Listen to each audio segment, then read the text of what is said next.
Remember that new voting bill that has been covered in the news recently? It's been passed by the Texas Senate and signed by Governor Abbott. I decided to research this bill to see what it did to the elections process here in Texas.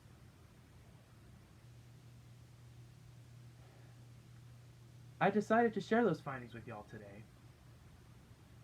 This new bill puts new regulations on the voting process here in Texas. I'll be going over three main areas. First, we'll go over the restrictions that have been put in place on alternate voting methods like mail-in voting.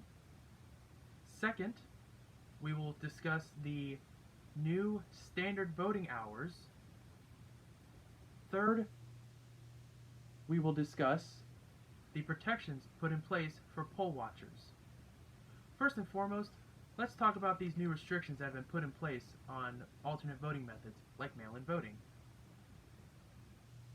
So this new elections bill puts some heavy-handed restrictions on alternate voting methods like mail-in voting. Election officials are no longer allowed to send out mail-in ballot applications to people who did not ask for them.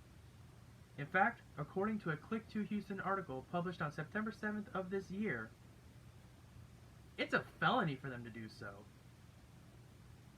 For those who do request a mail-in ballot and get one and get an application, they now have to put either their driver's license number or their or the last four digits of their social security number on both the ballot application and on the envelope they use to send in their ballot.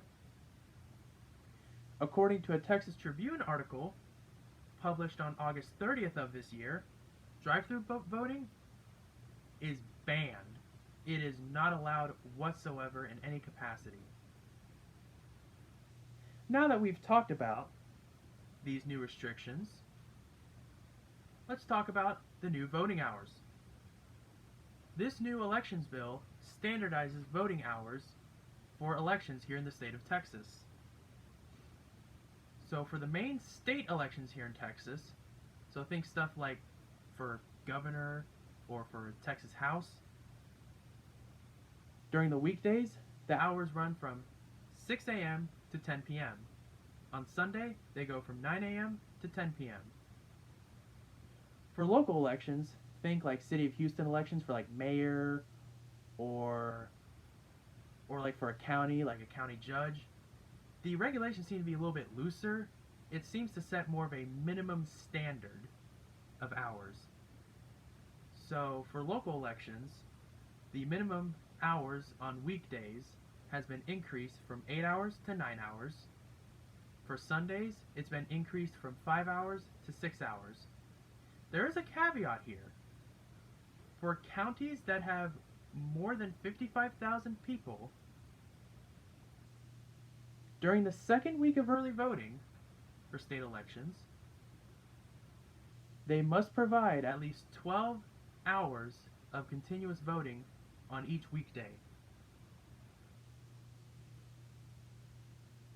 Now that we've talked about these new voting hours, let's move on to discuss the new protections put in place for poll watchers.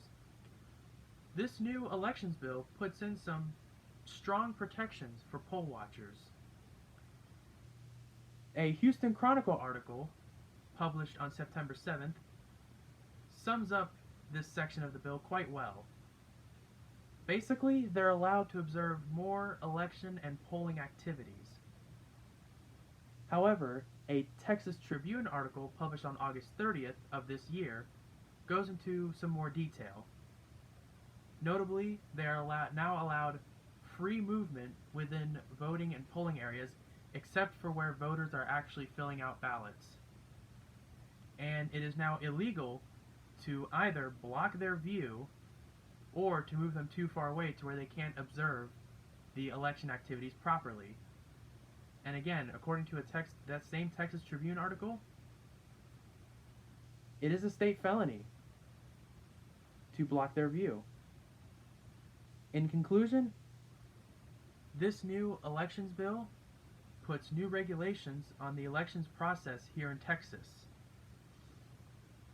It puts heavy restrictions on alternate voting methods like mail-in voting. It puts in new standardized voting hours,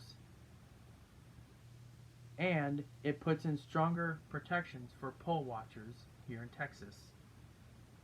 I hope that I've given you a good idea on what this bill does to the elections process here in Texas, and that you are now a more informed voter.